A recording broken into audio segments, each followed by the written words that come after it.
I'm the idiot on the writer's block, and I'm going to be talking about raising stakes. Medium rare, please.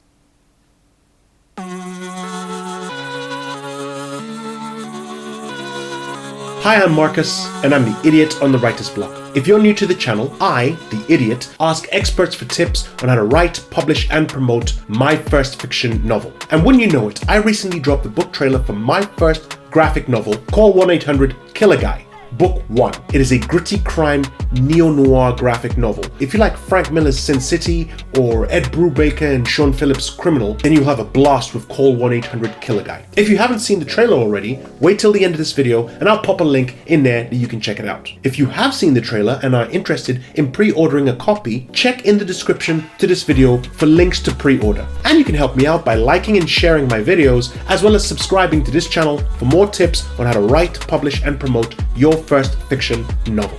So how do you define stakes? Well, a quick Google search revealed that it was a plural noun for a strong wooden or metallic post, sharp on one end, which driven... Wait, that's not it. It means the risk of losing a lot or the danger that looms around the failure of a task. If Billy fails, she loses her family's farm and all the cows within. Cowgirl. In a world where you can't be fired for being incompetent at your job, a competent detective must track down and catch a highly intelligent serial killer who is leaving a trail of corpses across Europe. Incompetence. For a reader to be gripped by a story, the stakes have to be present and preferably high enough to keep the reader invested. So my question on the writer's block is simple. How do you raise stakes in a novel? And here are my experts to explain how to raise stakes in a novel. Yeah, I actually had a really long conversation with one of my authors about this because we were trying to build the stakes in the story. And with children, in children's books, it's not typically life or death. Little tween girls don't typically have, international spy rings or anything along those lines that they're dealing with. If they do, I want to read that book. But, typically it's, I want to date to the formal, or, oh my goodness gracious, I have a zit and the world is ending. There's always something that is happening in the story. And so it doesn't have to be life or death. It doesn't have to be a bank heist. It can be, for one of my authors, her book is a baking competition. It's all about baking. And it's actually a fantasy about magical baking and what magical treats are doing to her community as she's practicing. And so she has no idea they're magical in the beginning. So that's why it's pretty entertaining. But as she's going through, it's a baking competition. Like, I am not a baker. I really don't like to turn on my oven. That's who I am. But I care. I want this kid to win this baking competition. And it's because to this kid, the baking competition is life or death. Fortunately in tween and teen books, everything is life or death when you're 13. So as she's going through, this little girl, she's thinking, if I don't win this competition, I can't get into this baking school. If I don't get into this baking school, I'm never going to get a job and I'm never going to be a baker. And that was my whole life's dream. And that's all I care about in the world is getting into this one competition so that I can win. And so when you're creating stakes for your characters, the important part is to have just that one thing that the reader can relate to. If it's, going back to our kid who's going into the bank when it gets robbed with his money from all of his lawn mowing jobs, he wants a new car, right? But what 16-year-old doesn't want a car? But that's not super high stakes. What could be high stakes if the car was going to be used to take his little brother to school so that they could get away from their dad or mom or whoever it is.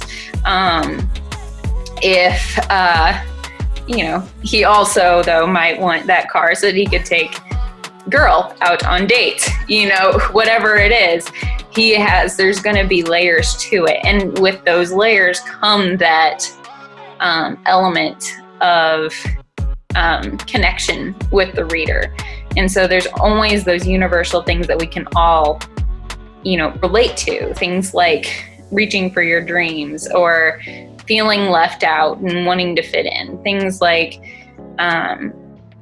that horrible gut drop feeling whenever something goes horribly wrong and you're busted. You just can't get out of it. Whatever it is, you're busted. And, just going from there. So when it comes to stakes and building stakes for your character, make sure that it goes deeper than just, I want whatever, a car, a trophy, whatever. It can be reflected back on self-worth. It can be reflected back on dreams. Again, love of family, things along those lines, all these things that people can typically relate to. Adam? No, you. Like, I don't know. This is something that has taken me a really long time to get used to because I've had like a little bit of a difficult life, and I see reading and films as escapism, and I have a hard time putting my characters through the ringer. But I had to learn that because ultimately it's what everybody wants and stuff. And so I would always take it like a bit easier, on them. And now I'm really learning, like, no, you put them through hell and back and you raise the stakes because that's how storytelling works. So I would say do not raise the stakes do not be afraid to cost your characters everything or to put them at the lowest blow. And that's how you raise the stakes, because things actually do have to be scary and dramatic and costly and stuff. And I did struggle with that for a bit because I didn't really want everyone, struggling that much. So sweet.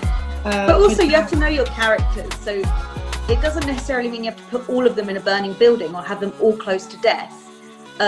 If you've given them a very deep psychological profile beforehand, and all our characters have their own shared file where we have their full backstory. It could be that they had a trauma in childhood with water, but they can't get to where they need to go without swimming, and that's a really high stake for them, which might not be for another character. So a lot of psychology is involved in writing, and Jackie and I are really interested in psychology. That's why I'm her therapist. But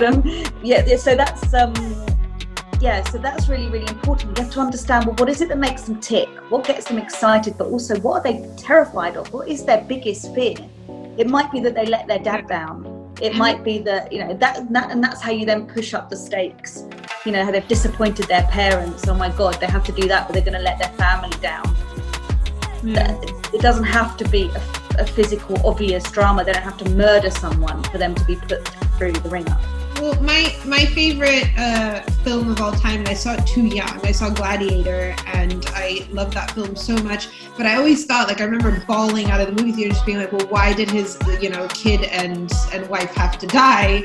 But that had to happen for the stakes, to be so high that all that matters in the entire world for him is revenge. If it were just his best friend dying or something like that, we wouldn't feel those stakes. And I did struggle with that when I first started writing, to give the character the scope of those stakes. But now they all go through the ringer. So. Yeah, we do ask each other. It's really good when you work with someone else, because I was working quite closely with Witches of Barcelona because I was brought up in Barcelona, so I was a bit closer to the setting, and so I came up with some plot ideas, and Jackie was like, yeah, but why? Yeah, but why? But why? But why? And you have to ask each other or yourself those questions all the time. Why would they do that? Why is that important? Why is that such a big deal? Is that enough to make them go on that journey? Because none of us make big decisions without suffering first. The best editor I've ever had, and she made me cry a ton when I got my first feedback, which actually is pretty common. People cry when they get their feedback letters. So that editor was just like, but why do I care? But why does it matter? But why? Who cares? And I was just and that was so heartbreaking for me. And then when I really thought about it and stuff, I was like, okay, yeah, it has to be much higher than that. This one was always hard for me because I'm like, well, I feel like I can't top myself. But I noticed that when you throw in another character's inner turmoil or issues, and you push that into something that's already going on, that kind of raises the stakes. I don't want to spoil it. In Slicers, the stakes get raised when more people that the main character loves and cares for come into play. So it's easy to raise the stakes when you find something as your main, that your main character or your main characters really love that is at stake or that is hanging in the balance.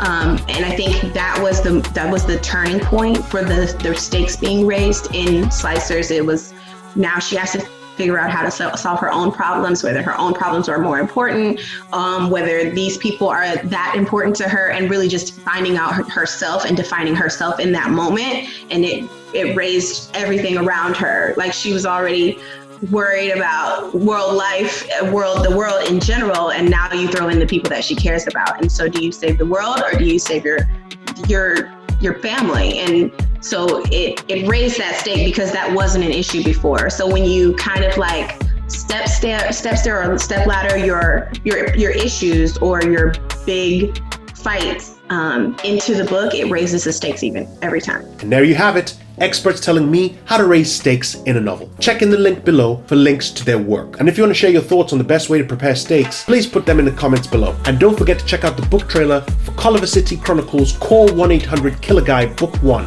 It is around here somewhere. And don't forget, in the description below, links to pre-order Call 1-800-KILLER Guy Book 1. Do it now! And feel free to help out by liking and sharing the videos, as well as subscribing to the channel for more tips on how to write, publish, and promote your first fiction novel. I'm Marcus, and I'll see you next time.